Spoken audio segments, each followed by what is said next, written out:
6వ అధ్యాయము 13వ వచనం. దేవుడు నోవాహుతో, సమస్త శరీర మూలముగా భూమి బలాత్కారంతో నిండి ఉన్నది కనుక నా సన్నిధిని వారి అంతం వచ్చి ఉన్నది. ఇదిగో, వారిని భూమితో కూడా నాశనము చేయుదును. చితిసారక మానుతో నీ కొరకు ఓడను చేసుకొనుము. అరలపెట్టి ఆ ఓడను చేసి లోపటను వెలుపటను దానికి కీలు పూయవలెను. నీవు దాన్ని చేయవలసిన విధం ఇది: ఆ ఓడ 300 మూరల పొడుగును, 50 మూరల వెడల్పును, 30 మూరల ఎత్తును గలదై ఉండవలను. ఆ ఓడకు కిటికీ చేసి పైనుండి మూరుడు కిందకి దాన్ని ముగించవలను. ఓడ తలుపు దాని పక్కన ఉంచవలను. క్రింద అంతస్తు, 2వ అంతస్తు, 3వ అంతస్తు గలదిగా దాన్ని చేయవలను. Praise the lord. ప్రార్థన చేసుకుంటాం. జీవము గల దేవాధిపతి నాయన, యొక్క సాయంకాల సమయంలో మరోసారి ప్రభువా, మీ యొక్క వాక్యాన్ని మేమందరం సమీపిస్తుండగా చదవబడిన వాక్యంలోంచి నాతోను మాతోను సూటిగా తేటగా స్పష్టంగా మాట్లాడి మీరు మహిమ ఘనత ప్రభావాలు పొందుకరమని సమస్త మీ పేరిట ఆరోపిస్తూ ప్రభువైన యేసుక్రీస్తుని నామంలో ప్రార్థన చేస్తూ ఉన్నాం. ఆమేన్. God bless you. అందరం కూర్చున్నాం. వాస్తవంగా ఉదయం మనం ఏం మాట్లాడుకున్నామో దానికి కేవలం మనం కొనసాగింపగలుగుతా ఉన్నాం. అయితే గమనించాల్సిన సంగతి ఏంటంటే, దేవుడు నోవాహుతో ఒక ఓడ చేయమని చెప్పున్నాడు. ఈ ఓడ గురించి మనకందరికీ తెలుసు. ఓడను దేంతో తయారు చేయమని చెప్పాడని కొంచెం గట్టిగా త్వరగా దేంతో చేయాలి? ఇప్పుడు నోవాహు వచ్చి, ప్రభువా ఇది చిరుస్తారక మానితే బాగోదు, టేకుతో చేసుకుందాం, చాలా కాలం ఉంటుందంటే ఎలాగుంటుంది? ఏం చేయాలి? కానీ చితిసారక మనం చూడటానికి ఎలా ఉంటుందంటే అది ఓడ కట్టడానికి వీలుగా ఉండదు. కానీ దేవుడు అదే అడిగాడు. తర్వాత దేవుడు ఇంకొక చోట మోషేతో అన్నాడు, తుమ్మ చెక్కతో నాకు మందసం చేయమన్నాడు. ప్రభువా, దేవాలయంలో పెట్టేది, ఆలయంలో ఉండేది, అతి పరిశుద్ధమైన స్థలంలో ఉండేది, అక్కడ ఉంటే మంచిగా ఉండాలి కదా, మంచి గంధం చెక్క ఇంకేదైనా చేసుకొస్తాను ప్రభువా అని మోషే అంటే ఎలాగ ఉండేది? బాగోదండి, అంటానికి వీలు కూడా లేదు. ఎందుకంటే దేవుడు మనకి ఏదైతే చెప్తాడో అన్ని ఆలోచన చేసి ఫైనల్ అయిన తర్వాత దేవుడు చెప్తాడు. రెండో సంగతి, దేవుడు ఎప్పుడు కూడా తన మనసుని మార్చుకోడు. దేవుడు పలికిన తర్వాత ఆలోచించడు, ఆలోచించే పలుకుతాడు. అది ఫైనల్ అయి ఉంటుంది. కాబట్టి నీ జీవితం కానీ నా జీవితం కానీ గుర్తుపెట్టుకోవాల్సిన సంగతి ఏంటంటే, దేవుని యొక్క వాక్యం ఏదన్నా చెప్తే అది ఫైనల్లో. ఆమేన్. అది ఏదేమైనప్పటికీ దేవుడు ఇది చెయ్యి అని ఇది చెప్పాడు అంటే నువ్వు అది చెయ్యాలి. రెండోది, బైబిల్లో ఏమి రాసిందో నువ్వు అది చెయ్యాలి. ఈ కాలానికి దేవుడు నీ కొరకు ఏం పంపించాడో ఆ మాట నీవు వినవలసి ఉన్నావు. చూడండి, తరం మారిన దేవుడు ఏం చేస్తాడంటే అన్నీ తీసేయటలా కొన్ని కొనసాగిస్తూ ఉన్నాడు. ఆ సంగతి మనం జ్ఞాపకం పెట్టుకోవాలి. మోషేతో దేవుడు మాట్లాడినప్పుడు ధర్మశాస్త్రం దేవుడు మోషేకి ఇచ్చాడు. 40 దినములు దేవుడు కొండ మీద తీసుకెళ్ళి మోషేని అక్కడ కూర్చోబెట్టి ఆ రాతి పలకల మీద ఆయనే ధర్మశాస్త్రం రాసి ఆ 2 రాతి పలకలనిచ్చి మోషేకి ఇచ్చి పంపించాడు. అవి కాక దేవుడు మోషేకి ఇంకా చాలా సంగతులు మాట్లాడమని చెప్పాడు. నిజమేనా కదా? ఇక్కడే ఉన్నారు లేదా అందరూ? అనేక సంగతులు దేవుడు మోషేతో మాట్లాడి ఉన్నాడు. ఆ సంగతులని మీకు ఒకసారి జ్ఞాపకం చేస్తున్నా. ఈ సంగతులన్నీ మోషేతో దేవుడు చెప్పిన తర్వాత, మోషే రంగం నుంచి వెళ్ళిపోయిన తర్వాత యెహోషువ రంగం మీదకి వచ్చాక దేవుడు అంటున్నాడు, మోషేకి నేనైతే ధర్మశాస్త్రం చొప్పున నువ్వు నడుచుకునవలను. తరం మారింది, కాలం మారింది, ఇంకొక వ్యక్తి వచ్చాడు. అయినా దేవుడు ఏమంటున్నాడంటే అదే ధర్మశాస్త్రం నీవు వెంబడించాలన్నాడు. ఆమేన్. అన్నీ అంటల్లా నీకేమిచ్చాడో ఇదిగో నువ్వు అలాగే వెంబడిస్తే మోషేకి నేను తోడై ఉన్నట్లు నీకు నువ్వు తోడై ఉంటా. అంటే ఇప్పుడు దేవుడు ఏం చెప్పాడు? ఆయనకి ఇచ్చిన వాక్యం ఇంకా స్పష్టంగా ఉంది. యెహోషువ గ్రంథం 1వ అధ్యాయంలో ఉంటుంది. నేను నీకు ఇచ్చిన ధర్మశాస్త్రమును నీవు పాటించాలి, కుడికైను ఎడమకైను తొలగక. అంటే దేవుడు తన పలికిన మాటకి ఎంత ప్రాముఖ్యత ఇస్తాడంటే ఆ ఇచ్చిన ప్రాముఖ్యత ప్రకారంగా నీవు కూడా వాక్యాన్ని కట్టుబడి ఉంటే ఆ తర్వాత దేవుడు ఇచ్చిన మాటకి ఆయన బాధ్యత వహిస్తాడు. ఆమేన్.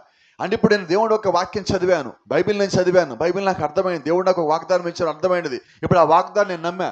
దేవుడు ఏం చేస్తాడంటే నేను ఆయన చెప్పిన మాట నమ్మాను కాబట్టి ఆ నమ్మిన దానికి దేవుడు ఆ మాట నాకు ఇచ్చాడు కాబట్టి ఆ మాట నెరవేర్చాల్సిన బాధ్యత దేవుడు తీసుకుంటాడు. ఆమేన్. కాబట్టి ఇప్పుడు దేవుడు బాధ్యత తీసుకోవాలి అంటే ముందు నేను లోబడవలసి ఉన్నా. నేను లోబడకుండా వాక్యానికి దేవుడు నా విషయంలో బాధ్యత తీసుకోడు. నేను కట్టుబడకుండా దేవుడు ఆయన ఇచ్చిన మాటకి ఆయన కట్టుబడలేడు. ఆయన ముందే చెప్తున్నాడు, యెహోషువతో అంటున్నాడు, ఇదిగో నేను మోషేకు తోడుగా నీకు తోడుగా ఉంటా. అయితే ఎప్పుడు ఉంటా? మోషే ధర్మశాస్త్రాన్ని ఇచ్చాడు కదా, ఆ ఇచ్చిన ధర్మశాస్త్రాన్ని ఎలాగైతే మోషే వెంబడించాడో నీవు అలాగే వెంబడిస్తే, కుడికైనా ఎలాగైనా తొలక్క, నువ్వు దాన్ని వివరించి తప్పక అందరికి చెప్పాలి. నువ్వు దాన్ని ఎన్నడూ తప్పిపోకూడదు. అప్పుడే నీకు తోడుగా ఉంటుంది. అంటే ఈరోజు దేవుడి యొక్క వాక్యం మనతో కూడా మాట్లాడుతుంది ఏంటంటే, మనకిచ్చిన వర్తమానము, మనకిచ్చిన వాక్యము ఆయన యొద్దకు పంపించినప్పుడు నువ్వు దాన్ని దాటిపోకుండా ఉంటే, మోషేకు తోడుగా ఉన్న దేవుడు, యెహోషువకు తోడుగా ఉన్న దేవుడు, నీకు తోడుగా ఉన్న దేవుడు. దేవుళ్ళు ఎటువంటి మార్పు లేదండి. మనము కలిగి ఉన్న విశ్వాసంలోనే మార్పు ఉంటున్నది. దేవుడు సంపూర్ణమైన క్రియలు చేసే దేవుడు, ఆయన పరిపూర్ణమైన దేవుడు అయి ఉన్నాడు. మనము కూడా ఆయన పట్ల పరిపూర్ణమైన విశ్వాసంతో ఉన్నప్పుడు దేవుడు అదే పరిపూర్ణమైన కార్యం చేయగలడు. చిన్న చిన్న మాటలతో మనం మాట్లాడుకుందాం ఈ పూట. దేవుడు మోషేని మొట్టమొదటిగా ఎక్కడ కలిస్తున్నాడంటే, మండుచున్న పొద దగ్గర కలిశాడని మనం మాట్లాడుకుంటున్నాం. ఆ మండుచున్న పొద దగ్గరికి మోషే వస్తుంటే దేవుడు ఒక మాట అన్నాడు, మోషే ఇది పరిశుద్ధ స్థలము కాబట్టి నీ కాళ్ళకున్న చెప్పులు తీసేయి.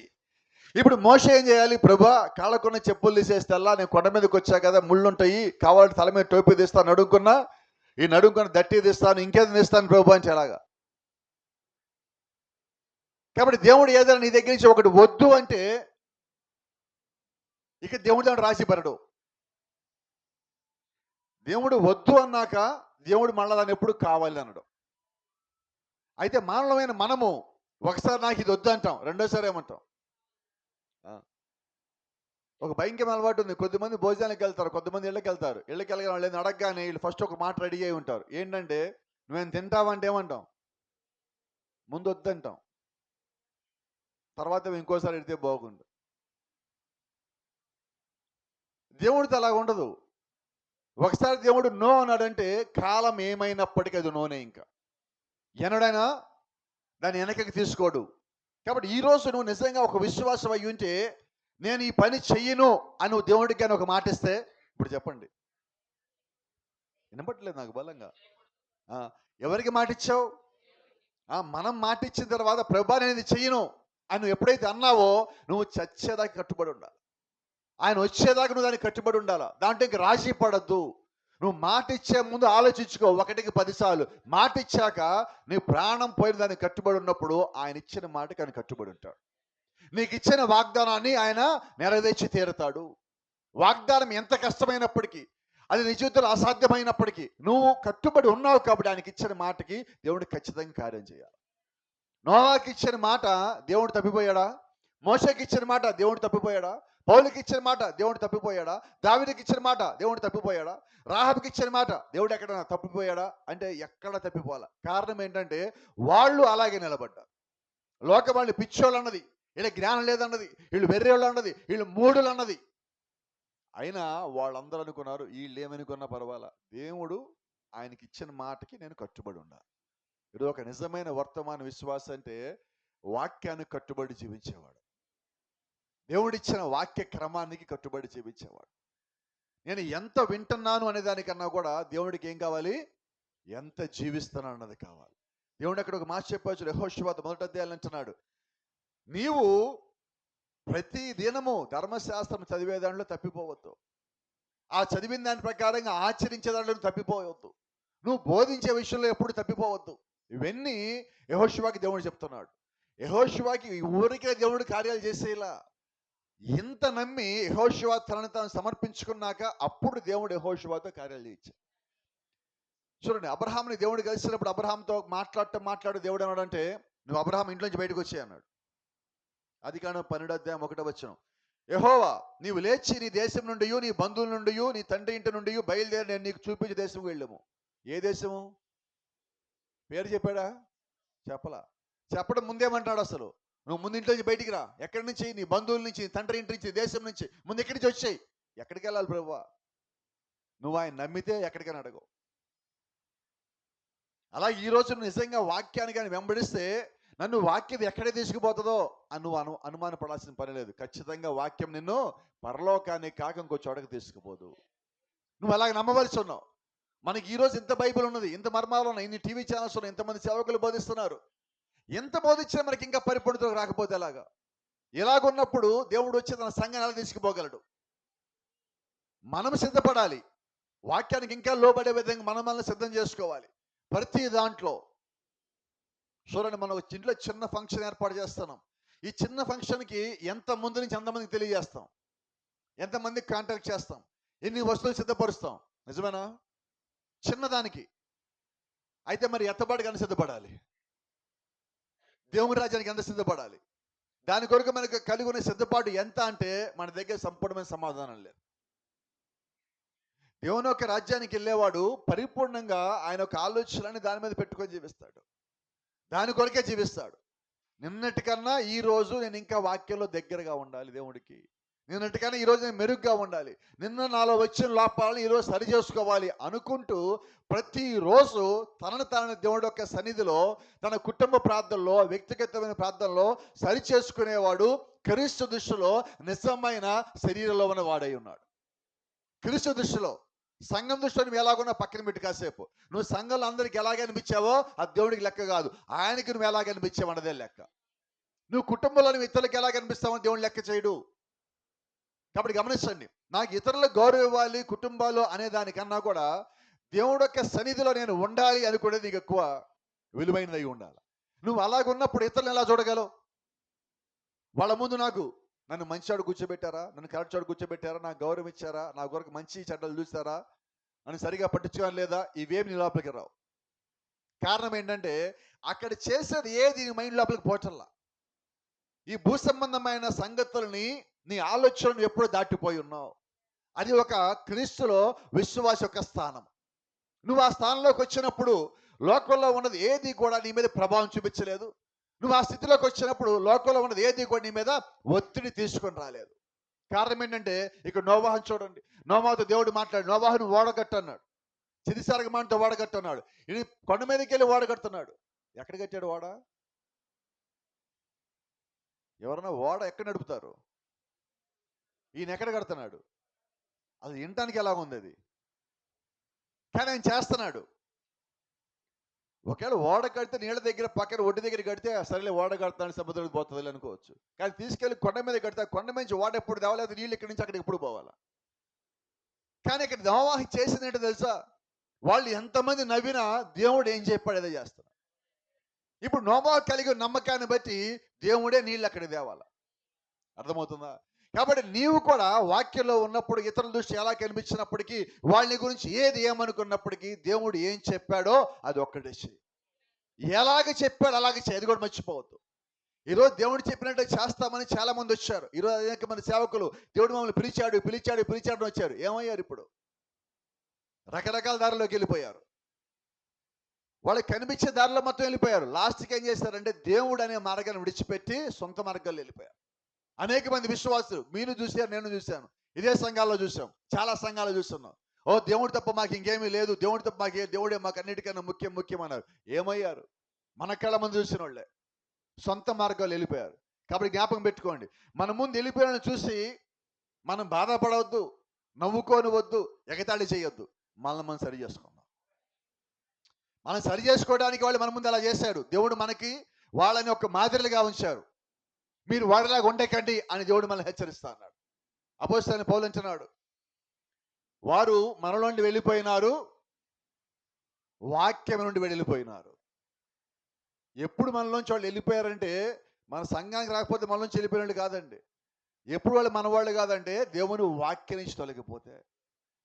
దేవుని దృష్టి నుంచి తొలగిపోయినప్పుడు వాడు నా వాడు కాదు. బైబిల్ చెప్పలేదా? యేసుక్రీస్తుని దేవుడని ఒప్పుకొని వాడు తప్ప ఎవడు అబద్ధికుడు? యేసుక్రీస్తు దేవుడని చెప్పేవాడే నిజమైన వాడు. దేవుడు కాదని చెప్పేవాడు క్రైస్తవుల్లో ఉంటే వాడు అబద్ధికుడు. వాడు ఎంతటోడైనా కావచ్చు. ఆయన అనలేదా, నా ఆత్మ లేనివాడు నా వాడు కాదు అంటే అర్థం ఏంటి? ఆయన ఆత్మ అంటే ఆయన యొక్క వాక్యానుసారంగా లేకపోతే ఆయన నా వాడు కాదు అంటున్నాడు. బైబిల్ చెప్తా ఉంది, పరలోకంకి వచ్చినప్పుడు నీ నామములు అద్భుతాలు చేయలేదా, ఆశ్చర్యాలు చేయలేదా, గొప్ప కార్యాలు చేయలేదా, దెయ్యాలు ఎలగొట్టలేదా, గొప్ప కూడికలు పెట్టలేదా, మా ఇంటి మొత్తం పెద్ద పెద్ద బొమ్మలు వేసుకొని యేసుక్రీస్తు దేవుడు అని చెప్పి రాసుకోలేదా? అయితే ఆయన ఏమంటున్నాడు? అసలు మీరెవరు అంటున్నాడు? అంటే ఇప్పుడు దేవుడికి కావాల్సింది ఏంటి? అక్రమము చేయువారులారా అంటున్నాడు. ఏంటి అక్రమం అంటే? దేవుడు చెప్పిన క్రమములో కాకుండా సొంతంగా చేసుకునేవాడిని అక్రమము అంటారు. దేవుడికి అది ఇష్టం లేదంటున్నాడు. కాబట్టి ఈ రాత్రి నుంచి మనం ఒకే ఒక నిర్ణయం తీసుకుందాం. ఇప్పుడు దాకా చాలా తీసుకున్నాం, కానీ ఒక బలమైన నిర్ణయం తీసుకుందాం. అందరంగా వాక్యానుసారంగా మాత్రమే ఉండాలి. ఎక్కడ? చర్చికి వచ్చాక, ఇంట్లో ఉన్నప్పుడా, బయటికి వెళ్ళాక, స్కూళ్ళకి కాలేజీకి వెళ్ళాక, ఉద్యోగాలు వ్యాపారాలకు వెళ్ళాక, ఎక్కడ? నువ్వు క్రైస్తవుడు ఎప్పుడు? ఎక్కడ నువ్వు క్రైస్తవుడివి? అన్ని చోట్ల క్రైస్తవుడివేనా? ఇక్కడ ఒక చోట క్రైస్తవుడు? నువ్వు అన్ని చోట్ల క్రైస్తవుడు అయితే అన్ని చోట్ల నువ్వు వాక్యాన్ని తీసుకో. నువ్వు అన్ని చోట్ల వాక్యానుసారంగా ఉండు. నిన్ను ఎవరు విమర్శించినా, ఎవరిని వ్యతిరేకించినా, ఎవరిని తోసివేసినా, ప్రైజ్ ది లార్డ్. ఉదయకాలం మనం విన్నాం, జ్ఞాపకం ఉందనుకుంటున్నా. రాహబు వాళ్ళ ఇంట్లోంచి తాడేసి కిందకి దింపిన తర్వాత వాళ్ళు వెళ్తూ వెళ్తూ ఒక వాగ్దానం ఇచ్చారు. మా ఇదిగో యెహోవా తోడు, నీకు ఒక వాగ్దానం ఇస్తున్నాం. నీ ఇంటి వారు, నీ ఇంట్లో ఎవరు తెచ్చుకుంటావో, మీ మీ నాన్న తరపున, మీ అమ్మ తరపున, అక్క చెల్లెలు, అన్నదమ్ములు ఎవరిని తెచ్చి వచ్చుకొచ్చి ఇంట్లో పెట్టుకో మొత్తం. ఈ ఇంటికి మాత్రము ఎర్ర తాడు వేలాడాలి. ఆ ఎర్ర తాడు వెనకాల మీరుంటే కాపాడబడతారు. అది ఎర్ర తాడు ఎక్కడ వేలాడాలి? కిటికీలో. ఇప్పుడు ఆమె తీసుకెళ్ళి గుమ్మంలో కడితే అరవదండి. ఎందుకంటే వాళ్ళు చెప్పారు, కిటికీకి ఏ ఇంటి కిటికీకి అయితే ఎర్ర తాడు వేలాడుతుంటుందో ఆ ఇంటి మీద మీరు దాడి చేయొద్దు. ఇప్పుడు గుమ్మాన్ని కట్టుకుంటాను, బాగా కనిపిస్తుంది అంటే నడవదు. నాకు నచ్చింది అవదు. దేవుడికి కావాల్సింది ఏంటంటే, ఆయన చెప్పిన విధముగా. యెహోషువని ప్రేరేపించాడు దేవుడు అక్కడికి వెళ్ళటానికి. యెహోషువ వేగులు ప్రేరేపించాడు వెళ్ళటానికి. వేగులు ఎక్కడికి వచ్చారు ఆమె ఇంటికి. వేగుల్ని ఆమె వాగ్దానం అడిగింది, వాళ్ళు వాగ్దానం ఇచ్చారు. ఇప్పుడు వాగ్దానం వేగులు ఏం చేశారో యెహోషువ దానికి కట్టుబడి ఉంటాడు. ఆమేన్. కాబట్టి ఈ రోజు దేవుని యొక్క వాక్యం మనకి ఏం వాగ్దానం చేసిందో, సేవకులు నీకు కూడా బైబిల్ నుంచి ఏ వాగ్దానం చూపించారో నువ్వు దాన్ని నమ్మినప్పుడు అది రాయించిన దేవుడు దానికి కట్టుబడి ఉంటాడు. ఆమేన్. వేగులు పంపించింది యెహోషువనే కదా. ఇప్పుడు యెహోషువ పంపించాడు కాబట్టి యెహోషువని లోబడి ఉండాలి. కాబట్టి ఈ దినము పరిశుద్ధ గ్రంథం రాయించిన దేవుడే కాదు. ఇప్పుడు దేవుడి దానికి లోబడి ఉండాలి.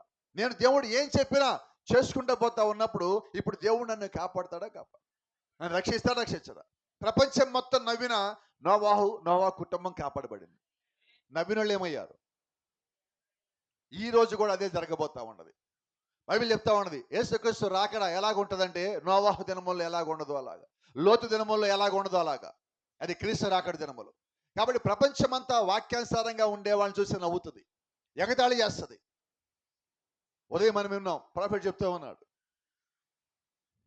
అమ్మో యెహోషువ వాళ్ళని నమ్మాను కదా, ఈ తాడు ఇంట్లోంచి బయటకు వేస్తాను కదా, ఈ తాడు చూసి అందరూ ఏమనుకుంటారు, కాబట్టి ఈ తాడు తీసి కాసేపు దాచిపెడదాం అనుకుంటే ఏమవుతుంది? ఆ సమయంలో యుద్ధం జరిగితే వాగ్దానం ఉన్నది, కానీ వాగ్దానానుసారంగా నువ్వు జీవించాలి. కాబట్టి వాగ్దానం మీద పని చేయదు.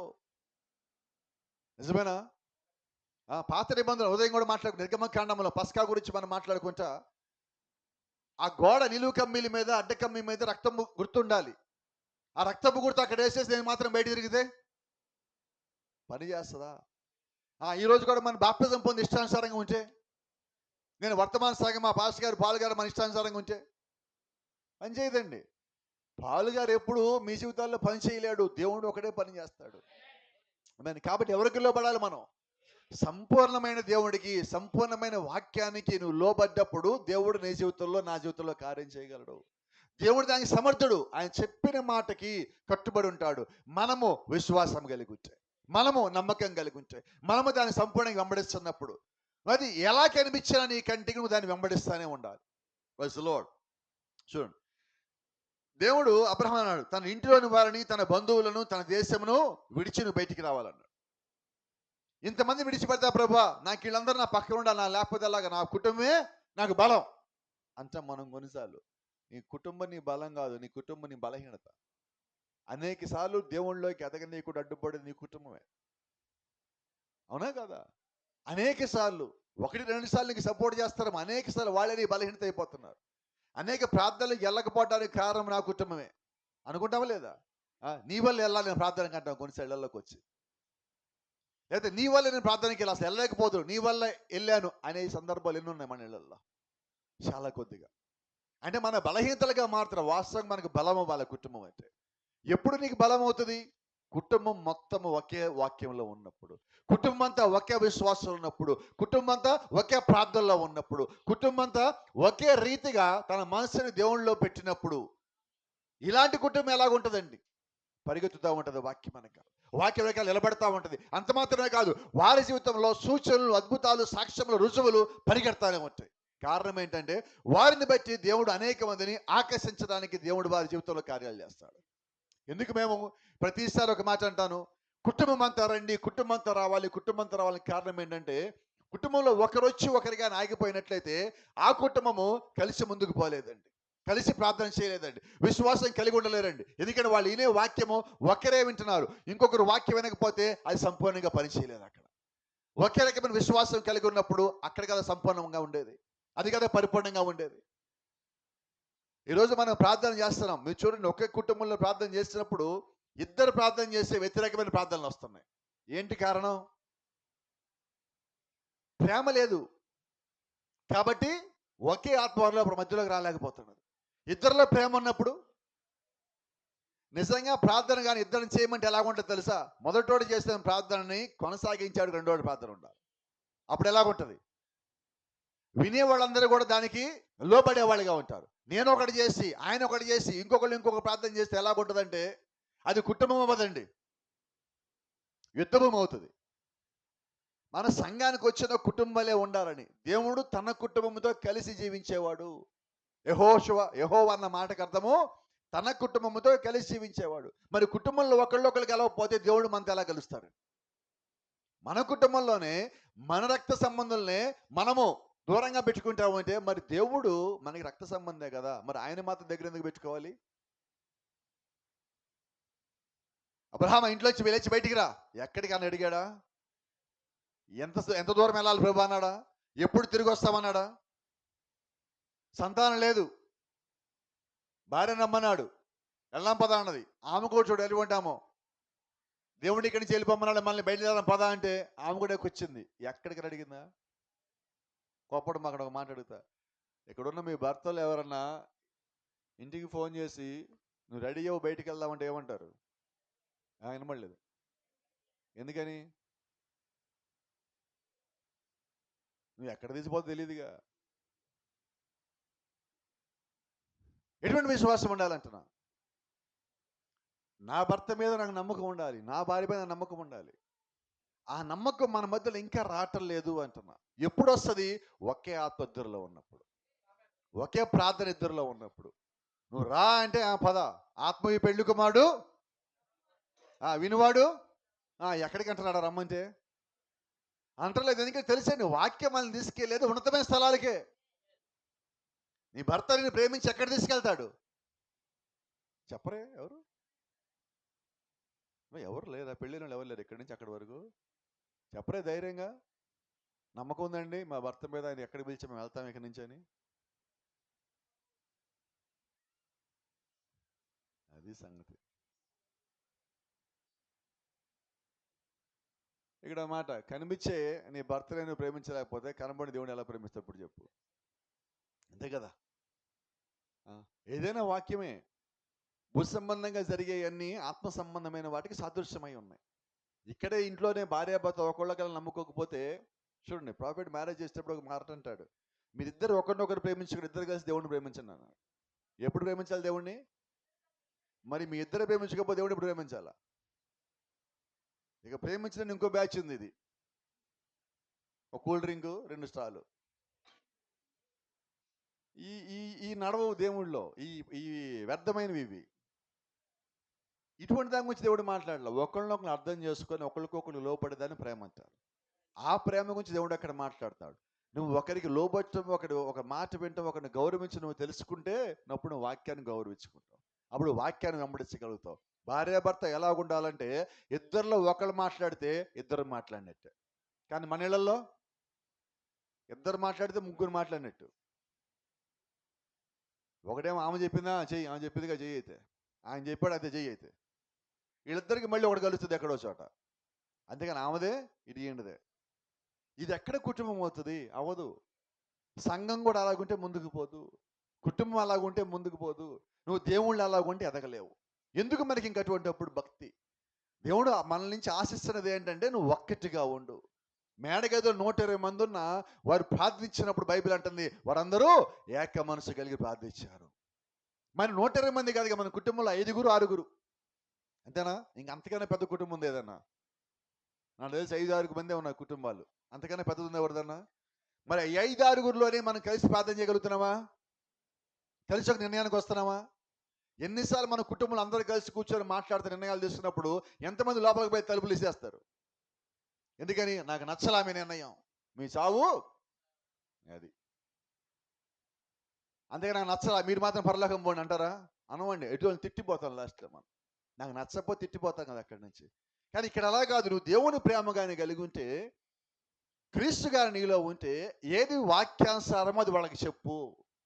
ఒక్కళ్ళు బిగిన్ చేయండి కుటుంబంలో ఈ సంగతి, కుటుంబం అంతా కూడా దేవుడి వైపు తిరుగుతారు. ఈ రోజుకి రాకపోవచ్చు, రేపటికి రాకపోవచ్చు, కానీ మీరు జీవించే దాన్ని బట్టి వారు దేవుడి వైపు తిరగవలసింది.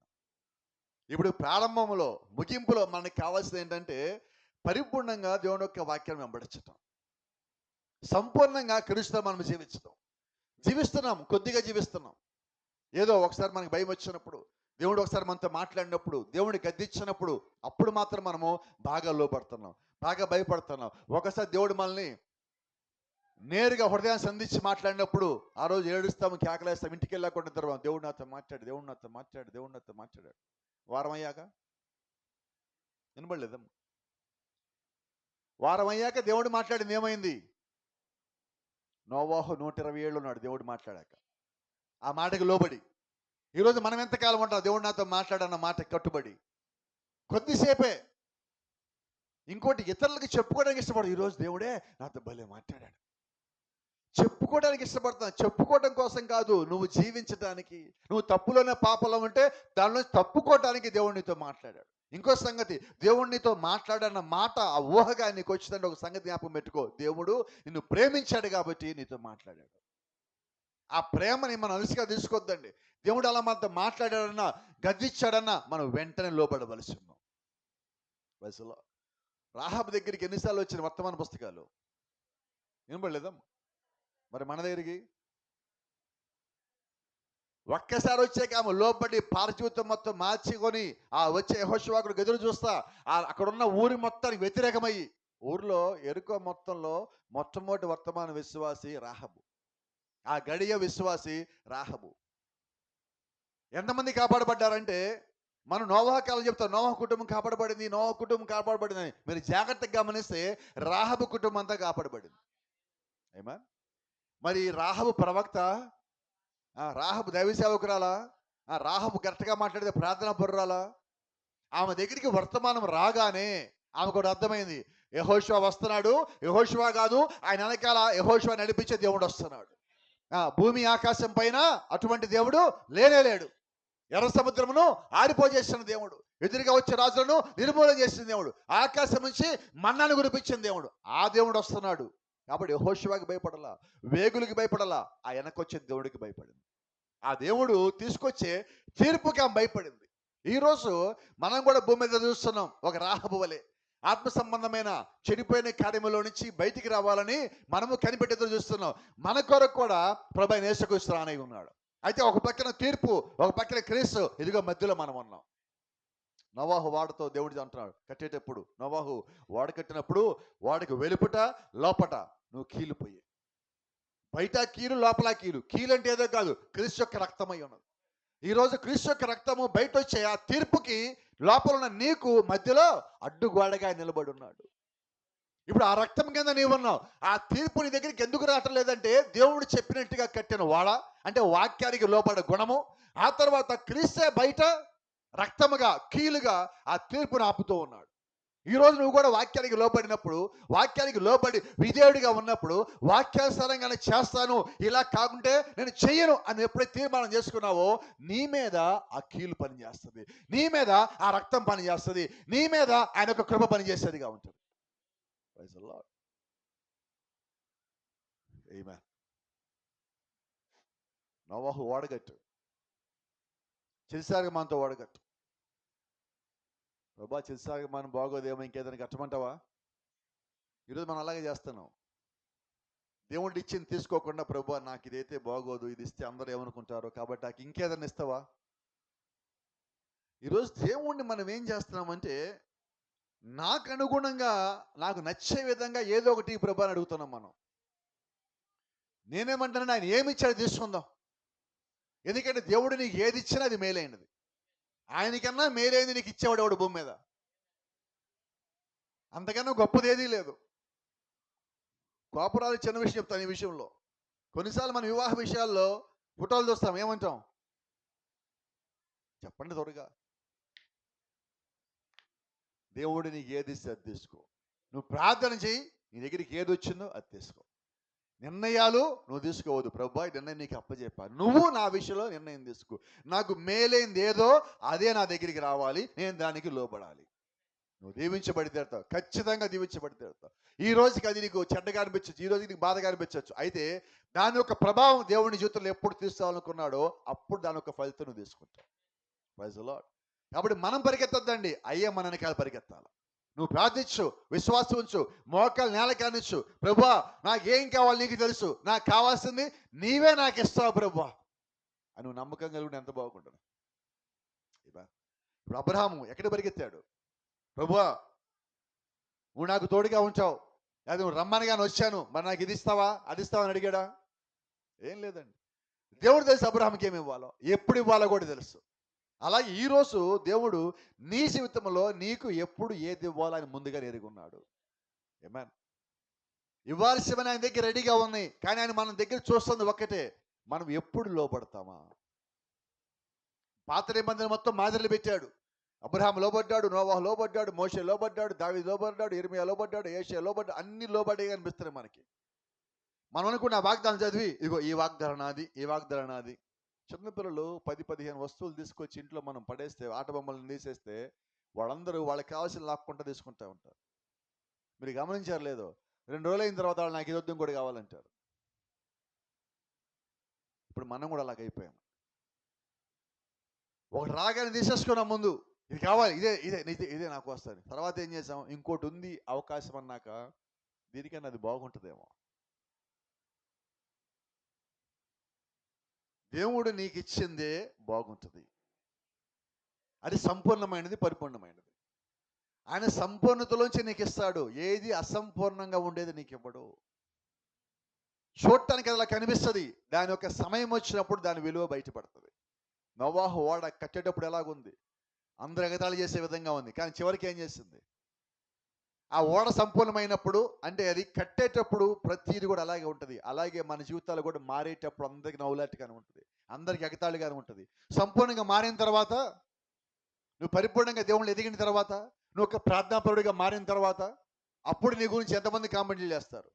అప్పుడు ఒక మాట అంటారు తెలుసా, ఇంతకుముందు వీడే అలాగుండేవాడు, ఇంతకుముందు ఈమె అలాగుండేది, ఇప్పుడు మారారు. నువ్వు మారుతా ఉన్నప్పుడు ఎవడనడు, నువ్వు మారుతా ఉన్నప్పుడు ఎవడు నీకు సహాయం కూడా చేయడు. ఇదిగో ఇప్పుడు మనం అక్కడ ఉన్నాం. మనం పూర్తిగా మారిపోయిన వ్యక్తులం కాదు, అసలు మారిన వ్యక్తులం కాదు, మధ్యలో ఉన్నాం. ఒకసారి మారి, ఒకసారి మళ్ళీ వెనకపడి, ఇంకోసారి లేచి ముందు నడిచి, మళ్ళా కొద్దిగా మారి, మళ్ళీ వెనకపడి. ఇదిగో ఒక అడుగు ముందుకేస్తే 2 అడుగులు వెనక్కి, 2 అడుగులు ముందుకేస్తే 1 అడుగు వెనక్కి. ఇది మన క్రైస్తవ విశ్వాస జీవితం ఈరోజు. అయితే ఆశ్చర్యం ఏంటంటే, నువ్వు ఇంకా నడుస్తూనే ఉన్నావు క్రీస్తులో. దేవుని నెట్టేలా, నేను తోసేలా, విడిచిపెట్టలా, నువ్వు ఇంకా అడుగులు ముందుకేస్తానే ఉన్నావు. అనేక సార్లు నువ్వు పెట్టిన కేకలకి ఆయన చూపించిన కృప చేత నీ చేయి పట్టుకొని పైకి లాపి, నువ్వు నడువు, నేను నీతో పాటు ఉన్నా. నీ ఇంట్లో వాళ్ళు విడిచిపెట్టినా, నీ బంధువులు విడిచిపెట్టినా, నువ్వు స్నేహితులు విడిచిపెట్టినా, ఇంకా నీ సంఘంలో వాళ్ళు విడిచిపెట్టినా, ఇంకో మాట చెప్తా, నీ కాపరి విడిచిపెట్టినా నేను విడిచిపెట్టను అంటాడు దేవుడు. ఏమా? కాబట్టి నీ విశ్వాసము మనుషుల మీద కన్నా కూడా దేవుడి మీద సంపూర్ణంగా పెట్టినప్పుడు, ఆ సంపూర్ణమైన దేవుడు పరిపూర్ణమైన కృప చేత నడిపించేవాడిగా ఉంటాడు. కాబట్టి మానవుల మీద మనం ఉన్న విశ్వాసము పూర్తిగా తీసేద్దాం. నువ్వు చేయగలవు, నేను నమ్ముతా. ప్రతి ఒక్కరిదో నువ్వు నా జీవితంలో చేయగలవు, నమ్ముతా. అయితే నేను నీకన్నా ఎక్కువ విశ్వాసం దేవుడి మీద కలిగి ఉన్నా. ఏమా? నేను ఆయన ఆనుకుంటున్నా. నీవు కూడా అలాగే దేవుడిని ఆనుకుని, నా విషయంలో నిన్ను దేవుడు ఏమైనా చేయమని ప్రేరేపడిస్తే నిశ్చయంగా అడుగు ముందుకే చెయ్యి. అప్పుడు నీ పని, నా పని విజయవంతమవుతుంది. ఏమా? అలాగే మన జీవితాల్లో దేవుడి కార్యాలు జరగాలండి. అటువంటి విశ్వాసం, అటువంటి బలం, అటువంటి ప్రార్థన, అటువంటి నమ్మకము ఈ రోజు మన జీవితాల్లో ముందుకు రావాలి. ఏమా? దేవుడి నామానికి మహిమ, ఘనత, ప్రభావం కలుగును గాక. చూడండి, కేవలము దేవుడు నీతో మాట్లాడిన దానికి నువ్వు లోబడము. ఆ తర్వాత దేవుడు తన వాక్యములకు, తను ఇచ్చిన వాగ్దానమునకు, తను పలికిన మాటకు బాధ్యత వహించును. ఫస్ట్ దేవుడు నా నుంచి ఆశిస్తున్నాడు. ఎందుకని దేవుడు నా నుంచి ఫస్ట్ ఆశిస్తున్నాడో తెలుసా? ఇప్పటికీ ఆయన మొత్తం పలకాశని పలికేశాడు, రాసి మన ముందు పుస్తకంలాగా పెట్టాడు. ఈ పుస్తకంలాగా పెట్టిన దాన్ని నువ్వు చదివి నువ్వు నమ్మాక అప్పుడు ఈ రాసిన దాన్ని దేవుని జీవితంలో జరిగిస్తానంటున్నాడు. ఆయన తరపు నుంచి ఆయన పని సంపూర్ణమైనది. మన తరపు నుంచి మన యొక్క విశ్వాసము సంపూర్ణంగా దానికి లోపడటము. చిన్న మాటే నువ్వు లోపడినప్పుడు పెద్ద కార్యం దేవుడు చేస్తాడు. ఉదయం మాట్లాడుకున్నాం. రాహబు పాస్టర్ గారి పేరేంటి? రాహబు వెళ్ళే సంఘం పేరేంటి? రాహబుకు వర్తమానికుడు ఎవరు? ఎన్ని వర్తమాన పుస్తకాలు ఉన్నాయి? ప్రార్థనలు నడిపించినోడు ఎవడు? సువార్త తెలియజేసినోడు ఎవడు? అర్థమవుతుందా? అవేమి ఆమెకి లేవు, కానీ కుటుంబాన్ని కాపాడుకున్నది. కానీ అవన్నీ మనకు ఉన్నాయి కదా, మరి మనం ఎంత కాపాడాలా? మనం ఎంత కాపాడబడాలి? మనం ఎంతమందిని కాపాడాలి? బాధ్యత తీసుకుందామా? ఏం బాధ్యత తెలుసా? నా ఒక్కదానికే కాదు, నా తండ్రి ఇంటి వారు, నా తల్లి ఇంటి వారు, నా అన్నదమ్ములు, అక్క చెల్లెలు మొత్తం కాపాడబడాలి. వాగ్దానం ఇచ్చారు, ఇక్కడి నుంచి పోవాలా. ఈరోజు మనమందరం కూడా నా కుటుంబంలో వాళ్ళందరూ కాపాడబడాలనుకుంటే నిజంగా కాపాడబడమా? నిజంగా రక్షించబడమా? ఎంత ప్రయాస కలిగి మనం ప్రార్థన చేసామో చెప్పండి. మన కుటుంబాల్లోనే చాలాసార్లు వాళ్ళు చేస్తున్న పనులకి ఇసిగిపోయి, ప్రభువా ఇక ఆ సంగతి నా వల్ల కాదు, ఇక నువ్వే చూసుకో ప్రభువా. ఎన్నిసార్లు లేదు? ఇళ్లలో మాట్లాడితే ఎన్నిసార్లు లేదు? కుటుంబాల్లో భోజనాలు చేస్తా మాట్లాడితే ఎన్నిసార్లు లేదు? పడక మంచంలో పడుకోవే ముందు భార్యాభర్తలు కూర్చొని కుటుంబంతో కూర్చొని ఎన్నిసార్లు చిచి ఇంకా గురించి మాట మాకు వదిలేసాయి అని ఎన్నిసార్లు మన ఇళ్లలో? నేను చెప్పనా, నువ్వు వదిలేసిన వాళ్ళు ఎక్కడికి పోరు. అది కాబట్టి నువ్వు ఎలా వదిలేయాలి చెప్పనా? ప్రార్థన చేసి దేవుడికి అప్పచెప్పు. నువ్వు చిరాకు పడి ఇదిలించుకుంటే అది ఎక్కడికి పోదు, నీతో పాటు వస్తుంది. అది ఎక్కడికి పోదు. అది తర్వాత నీవు నేనే దానికి లెక్క అప్పచెప్పాలి. దానికన్నా ముందు ప్రార్థన చేసి దేవుడికి అప్పచెప్పేస్తే, ప్రభువా నా పరిమితి దాటిపోయింది, నేను వాళ్ళని సహించలేకపోతున్నా, నా వల్ల ఒకటి లోపల, కాబట్టి నేను నీ కుటుంబం కన్నా చెప్తున్నా, మీ కుటుంబం మీ వ్యక్తిగతంగా మీరు చేసే ప్రార్థన కన్నా వాళ్ళ గురించి ఎక్కువ ప్రార్థన చేయండి. నిజంగా నీ లోపల దేవుడు ఒక ఆత్మ ఉంటే, క్రీస్తు గాని ప్రేమ ఉంటే, నీ గురించి కానీ నువ్వు వాళ్ళ గురించి ఎక్కువ ఆలోచిస్తావు. ఆ స్థితికి మనం ఎదగాలి. అప్పుడు కదా నువ్వు ప్రార్థించిన నోట్లోంచి పలికిన అన్నీ జరుగుతూ ఉంటాయి. అప్పుడు ధైర్యంగా చెప్పొచ్చు, ఇదిగో పలికేది నేనే కాదు క్రీస్తే, దేవుడు నాతో మాట్లాడాడు. ఇంకోటి కూడా చెప్పొచ్చు, దేవుడు నాలోంచి మాట్లాడతాడు. ఎప్పుడు? ముందు నేను సంపూర్ణంగా దేవుడికి సరెండర్ అయిపోయాక, నా హృదయాన్ని పూర్తిగా దేవుడికి ఇచ్చేసాక, ఒక్కళ్ళ మీద కూడా నా హృదయంలో చెడ్డ తలంపు రాని స్థితికి నేను వచ్చాక, అప్పుడు దేవుడు నేను పలికిన మాటలు చేయగలడు. ఎప్పుడు? ఒక్కళ్ళ గురించి కూడా, వాళ్ళు ఈ విషయంలో ఏమైనా చేయని, ప్రభువా నేను నీకు అప్పచెప్పేసా,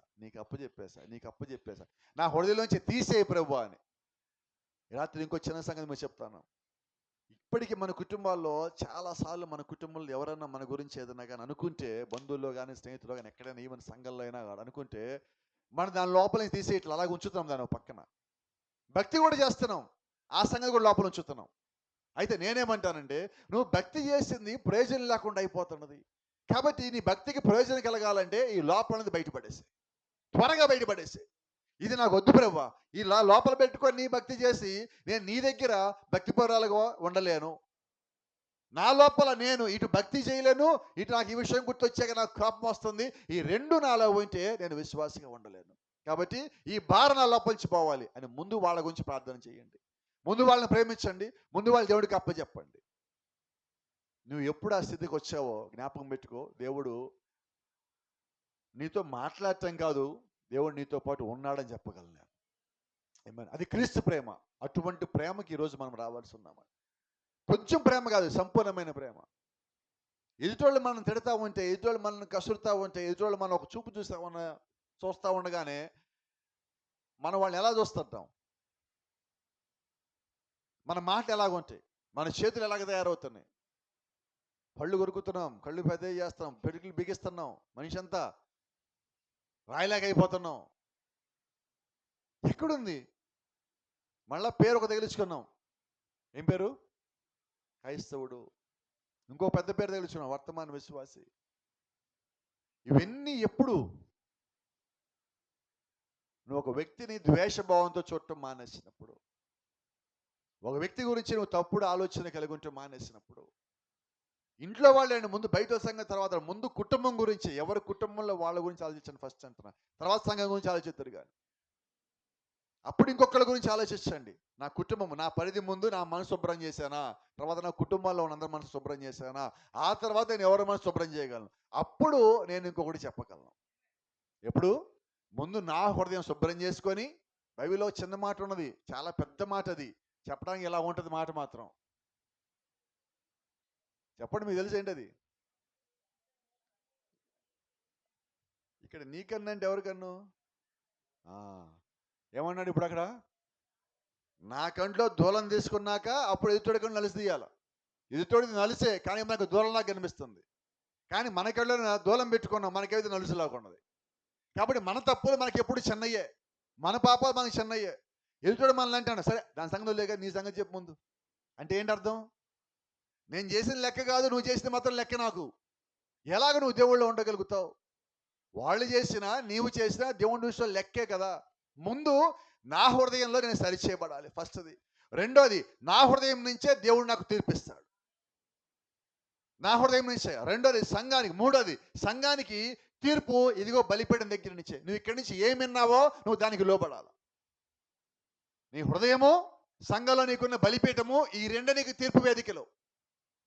నేను ఎలా ఆలోచించానో నా హృదయం నుంచి తీర్పు బిగిన్ అవుతుంది. నేను ఏం విన్నానో దాని ప్రకారంగా ఉన్నానో లేదో తీర్పు ఇక్కడి నుంచి బిగిన్ అవుతుంది. ఇప్పుడు ఈ రెండింటికి మనం రెడీ. ఈ రెండింటి విషయాల్లో నేను పరిపూర్ణంగా ఉన్నాను అనుకుంటే అప్పుడు నువ్వు ఇంకొకటి చెప్పు, అప్పుడు ఇంకొక తప్పును చూడు, అప్పుడు ఇంకొక సరి చేయడానికి ప్రయత్నించు. అలా కాకుండా సరి చేయడానికి ప్రయత్నించినప్పుడు నేను దేవుని దృష్టి యథార్థంగా లేను, నేను వాక్యానుసారంగా లేను, నేను దేవుడికి సంపూర్ణంగా లోబడలేదు, కాబట్టి ఎదుటోడు నా మాట వినడు. అంతే కదా. నా దగ్గర డబ్బు బాగా ఉందనుకోండి, చాలా మంది తింటారు, కానీ పక్కెళ్ళు ఏం చేస్తారు? మనం ఒకసారి సేవకులతో కొద్దిమంది మాట్లాడుతున్నాం. ఈ మధ్య చాలా మంది సేవకులు రకరకాల పంతాలు కలుస్తున్నాం. అక్కడ ఒక సేవకుడు, కొంచెం పెద్ద స్థితిలో ఉన్న సేవకుడు, ఒక ఎదుగుతా ఉన్న సేవకుడు గురించి, ఇతను సరిగా ఉన్నాడు, ఇతను కరెక్ట్గా ఉన్నాడు, నేను ఒక్క మాట చెప్పినా చేయడు అని చెప్పి అందరి ముందు అతను అంటున్నాడు. చాలా ఏళ్ళ నుంచి ఉన్న చదువుతూ అంటున్నాడు. సరే కిందకు వచ్చేసాం. నాకు వాళ్ళతో పెద్దగా అనుమతి, కొత్తగా వెళ్తున్నా. కిందకు వచ్చాక ఆడు చూడు ఎట్లా ఉన్నాడు నన్ను అందరి ముందు అంటున్నాడు కిందకు వచ్చి. అక్కడేమో మీరు ఏం చెప్పినా కరెక్టే అండి, అంతేలేండి అంటున్నాడు. అక్కడ ఒక సేవకుడు ఎలాగున్నప్పుడు అతను ఎలాగ పరిచయకి పనికొస్తాడు? పనికిరాడండి. నేను తీర్పు తెచ్చట్లా, అంటే అది గుణం లక్షణం చెప్తున్నాను. అటువంటి గుణం మనం కలిగి ఉన్నప్పుడు పరిచయం చేయడానికి మనం పనికిరాము. నువ్వు ముందే తీసుకోవాలా, అతను చెప్పింది నిజమా కాదా ముందు తీసుకోవాలా. నిజము కాదా, అయ్యా నేను నువ్వు అంటే నిజం కాదు, నా విషయంలో అదేంటో చెప్పాలి, నేను సరి చేసుకుంటా చెప్పు అని అక్కడే తేల్చేసుకుంటే పోద్దిగా. అప్పుడు అతనికి నువ్వంటే గౌరవం పెరుగుతుంది. నన్ను సరిచేయమని చెప్పి నువ్వు అడిగితే 10 మంది ముందు తిట్టించుకునే బదులు నేనే ఎదురుగా పోయి నాలో తప్పు ఉంది అనుకుంటే, నువ్వు అందరి ముందు అంటాం కాదు, నన్ను కూర్చోబెట్టి నాతో మాట్లాడని సరిచేయి. అది కాలపు వర్తమానం. నిజంగా దేవుడు మీ లోపల ఉంటే ఈ కాల వర్తమాన సంగతి ఒకటి చెప్తాను నేను. నీకు ఎవరి మీద ఏదైనా గొడవ ఉంటే, ద్వేషం ఉంటే, నువ్వేం చేయాలంటే వ్యక్తిగతంగా వారి దగ్గరికి పోయి మాట్లాడాలి. కానీ ఈరోజు ఏమైపోయిందంటే బలిపీఠాల మంచి మాట్లాడటం, యూట్యూబ్లో మాట్లాడటం, వాట్సాప్లో గ్రూపుల్లో మాట్లాడటం, నేరుగా మాట్లాడు. ఏం స్వభావం ఇది? దేవుడు లేని స్వభావము. ఇంకేం స్వభావము? అపవాది యొక్క స్వభావము. అపవాది నేరుగా మాట్లాడు. దేవుడు కుమారులు, దేవుడు ఎప్పుడు నేరుగానే మాట్లాడతారు. కాబట్టి ఈరోజు మనము వారి వలె ఉండక, వారిలో మనం ఒకరి వలె ఉండక, దేవుని కుమారులు వలె. యోబు తన భార్యతో అంటున్నాడు, నువ్వు మూర్ఖురాలివి కాదు, మూర్ఖురాలు వలె ఎందుకు మాట్లాడుతున్నావు? ఈరోజు మనం కూడా దాని గురించి మాట్లాడుకోవాల్సి వస్తున్నది. నువ్వు అలాగ ఉండద్దు, అటువంటి వారితో ఉన్నావు, కానీ నువ్వు అలాంటి వారివి కాదు. లోపల ఏముండదో దాని ప్రకారమే జీవించు. నువ్వు ఏం నమ్మేవో దాని ప్రకారంగా జీవించు, దానికి కట్టుబడి ఉండు. నిశ్చయంగా దేవుడు కార్యం చేయకుండా విడిచిపెట్టడు.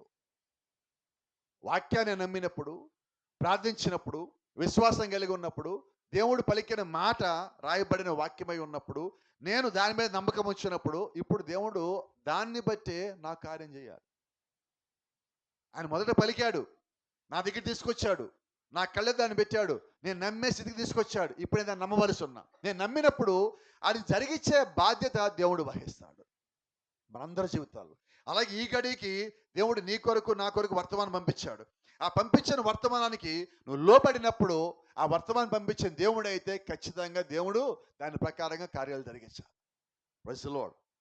చూడండి, దేవుడు యెహోషువతో అంటున్నాడు, దేవుడు యెహోషువతో తన వాక్యమునకు లోబడమనను, ధర్మశాస్త్రం వెంబడించమనను. అవన్నీ వెంబడించిన తర్వాత అప్పుడు యెహోషువ అంటున్నాడు, 24 అధ్యాయులు అంటున్నాడు. మొదటి అధ్యాయం దేవుడు చెప్తే 24లో యెహోషువ అంటున్నాడు, నేనును నా ఇంటి వారును. ఎప్పుడు? ఇంకొకటి చెప్పాలంటే ముందు యెహోషువ ఏమంటున్నాడు, నేను చేస్తున్నా, నాకు నమ్మకం, నా ఇంటి వారు మొత్తం కూడా చేస్తున్నాడు, ఇప్పుడు మీకు చెప్తున్నా చెయ్యండి. ఎంత బాగున్నది.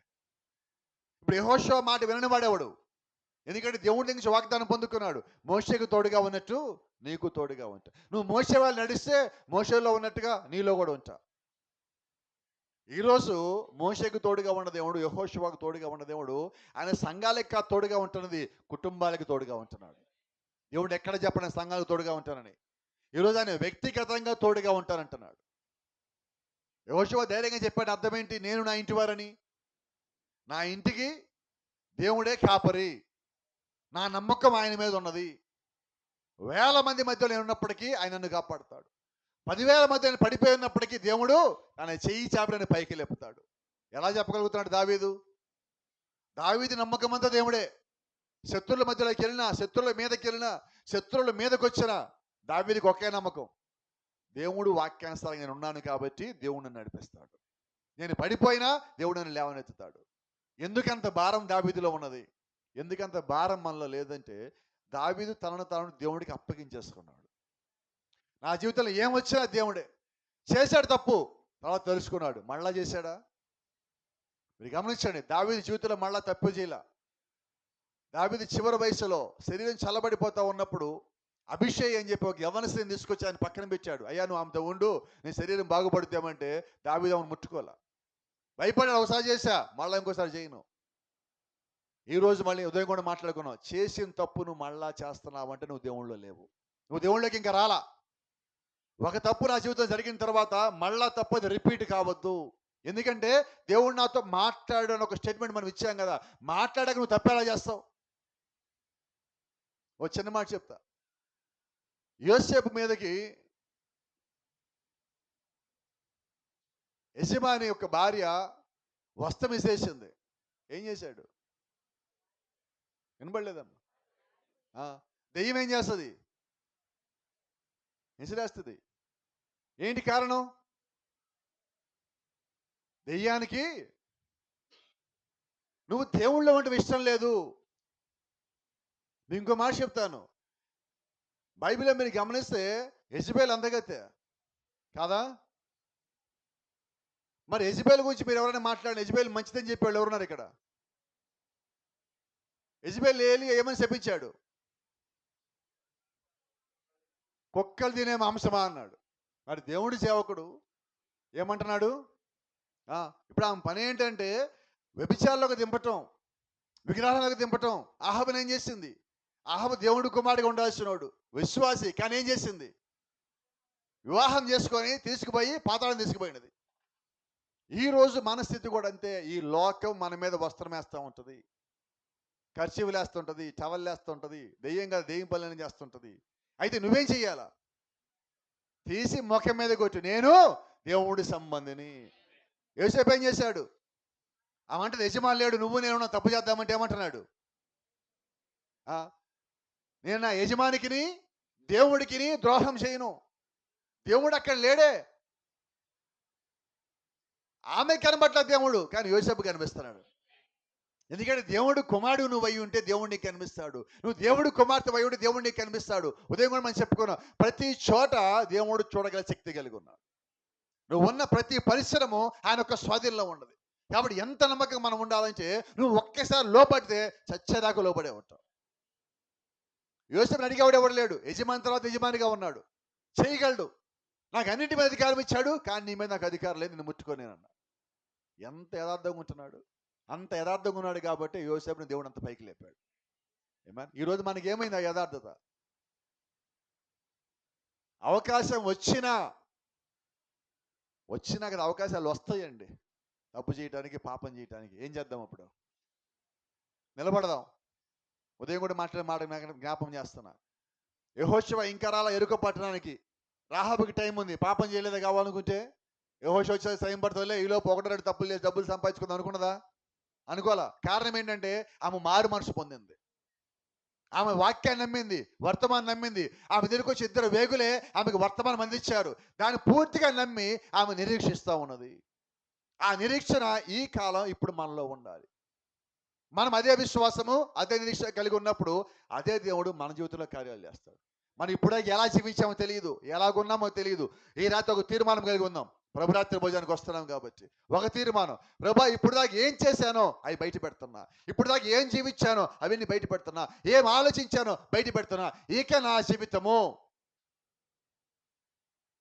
పరిపూర్ణంగా నీ లోపలికి రావాలి.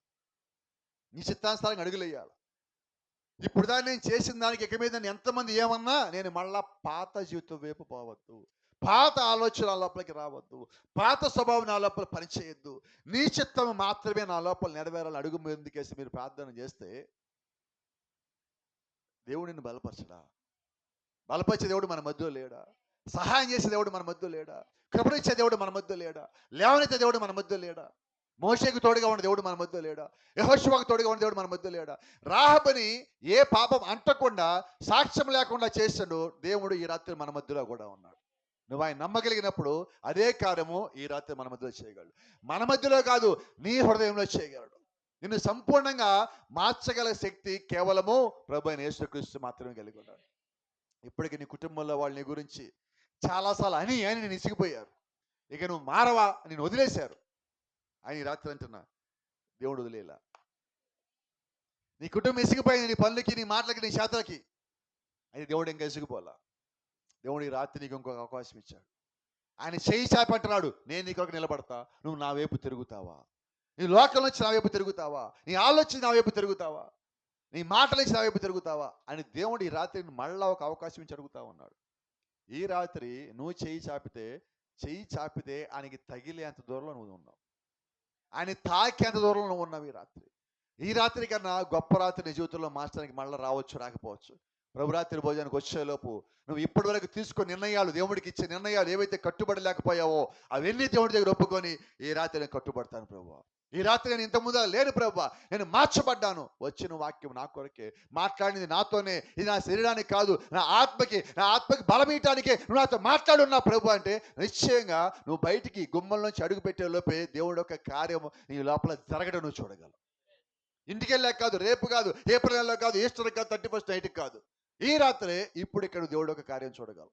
ఆ ప్రభురాత్రి భోజనం చేయబెట్టేటప్పుడు, ఆ రొట్టె నువ్వు తీసుకునేటప్పుడు, ఆ యొక్క రక్త సాదృశ్య ద్రాక్షారసం తాగేటప్పుడు దేవుడు యొక్క క్రియ ఈ లోపల జరిగి తీరవలసి ఉన్నది. ఒప్పుదల కలిగి నీ చెయ్యి అక్కడ పెట్టవలసి ఉన్నావు. నువ్వు లోకంలో ఉన్న ఆశల నుంచి బయటకు వచ్చి ప్రభువా నాకు నీవే ఆశ అయి ఉన్నావు, నీవే నాకు సమస్తం అయి ఉన్నావు అని నువ్వు ఆయన వైపు తిరిగినప్పుడు దేవుడు సంపూర్ణమైన కార్యం చేయలేడా అంటే చేయగలడు. ఎందుకంటే నాకు నమ్మకం, నా జీవితంలో చేసిన దేవుడు నీ జీవితంలో కూడా చేస్తాడు. నన్ను మార్చిన దేవుడు, నా ఆలోచనలు, నా క్రియలు, నా మాటలు అన్నీ మార్చిన దేవుడు నాతో పాటే మిమ్మల్ని కూడా మార్చగల సమర్థుడై ఉన్నాడు. నన్ను మార్చాడు కాబట్టి నాకు నమ్మకం, నన్నే మార్చిన దేవుడు నేను ఇంకా మార్చగలడు. నా స్థితి కన్నా నేను ఇంకా మెరుగైన స్థితిలో ఉన్నావు కాబట్టి నేను ప్రేమతో ఆహ్వానిస్తాను. ఈ రాత్రి నువ్వు ఒక్కసారి దేవుడు చూడు, నువ్వు ఒక్కసారి దేవుడి వైపు తిరుగు. ఎంతగా దేవుడి వైపు తిరగాలంటే నువ్వు ఆయన నీ వైపు తిరిగినంతగా నువ్వు ఆయన వైపు తిరుగు. ఒక్కసారి హృదయం ఇచ్చి చూడండి, నీ హృదయం ఎంత తేలిక పడుతుందో చూడండి. నువ్వు బయటికి వెళ్ళేటప్పుడు నీ శరీరం తేలిక, నీ హృదయం తేలిక, ఆలోచన తేలిక, ఏ భారము లేకుండా ఇక్కడ నుంచి బయటికి పోగలవు. నువ్వు ఎంతకాలం మోస్తున్నావు, వ్యర్థమైన ఆ లగేజ్ మోసుకొని తిరుగుతున్నావు. ఆ లగేజ్ ఇక్కడ పడేయి. ఈ రాత్రి ఇంకో మాట కూడా చెప్తాను మీకు అందరికీ, కష్టమైన మాటే కానీ చేయగలిగిన మాట. మనం ఈరోజు చాలా వ్యర్థమైన జ్ఞాపకాలు మోసుకొని తిరుగుతున్నాం. వ్యర్థమైన జ్ఞాపకాలండి, అవి గుర్తొచ్చి మనల్ని పాడు చేస్తుండే. అవి వ్యర్థమైన జ్ఞాపకాలంటే పాత జీవితంలో చెడిపోయి పాడైపోయి మనం చేసిన జ్ఞాపకాలు ఇంకా మళ్ళా పిలిచి పోలా. ఈ రాత్రి నువ్వు అవి వదిలేయాలని కోరుకుంటున్నాను, అవి విడిచిపెట్టాలని కోరుకుంటున్నా. సాధ్యమా అసాధ్యమంటే క్రీస్తుకు సాధ్యమే. ఆయన చేయగల సమర్థుడై ఉన్నాడు. నేను ముందుకొస్తే దేవుడు నా లోపలికి వెళ్ళగలడు. నేను అడుగు పెడితే నా లోపల ఆయన శుభ్రం చేయగలడు. ఈ రాత్రి నీ అంత నువ్వు ఒక్క అడుగు ముందుకి, ఒక్క అడుగు క్రీస్తు వైపు, ఆయన 99 అడుగులు వేస్తాడు నీ వైపు. ఒక్క మాట నువ్వు దేవుడు తీసుకుంటే ఆయన మిగతా అందరినీ, ఆయన యొక్క దూతల మొత్తం నీ దగ్గరికి నీ కొరకు పంపించే దేవుడై ఉన్నాడు. ఒక్క మాట, ఒక్క అడుగు, ఒక్క ప్రార్థన, ఒక్క ఒప్పుదల, ఒక్క లోబడే గుణం, ఒక్కసారి ఈ రాత్రి నువ్వు దేవుడిని మళ్ళా రుచి చూసావంటే పాత జీవితం కొద్దిగా పోదు, మొత్తం పోతుంది. నమ్మగలవా? గట్టిగా నమ్మగలవా? ఒకటే మాట ఈ రాత్రి. రాహబు లోబడింది, అటువంటి జీవితం నుంచి బయటకు వచ్చింది. సమరస్త్రీ లోబడింది, అటువంటి జీవితం నుంచి బయటకు వచ్చింది. మోషే మూర్ఖుడిగా పిలువబడ్డాడు, దాని నుంచి బయటకు వచ్చాడు. సౌలు మూర్ఖుడిగా పిలువబడ్డాడు, హింసకుడు దోషకుడిగా పిలువబడ్డాడు. ఒక్కసారి దేవుడితో మాట్లాడాడు. సమరస్త్రీ ఒక్కసారి దేవుడితో మాట్లాడాడు. మోషే ఒక్కసారి దేవుడితో మాట్లాడు. అబ్రహాం ఒక్కసారి దేవుడితో మాట్లాడు. ఈ రాత్రి అదే అవకాశం నీకు కూడా ఉన్నది. ఇక్కడ ఒక్కసారి నువ్వు దేవుడితో మాట్లాడు. దేవుడితో మాట్లాడాక ఇక్కడ నుంచి నువ్వు బయటకు వెళ్ళి ఒక తీర్మానం చేసుకో. ఖచ్చితంగా అంతమంది జీవితాలను మార్చిన దేవుడు నిన్ను మార్చగలడు. నన్ను మార్చిన దేవుడు ఈరోజు ఇక్కడ నిలబెట్టి మీతో ఈ మాటలు చెప్పేసిన దేవుడు నిన్ను మార్చగల సమర్థుడై ఉన్నాడు. God bless you. దేవుడు మిమ్మల్ని దీవించును గాక.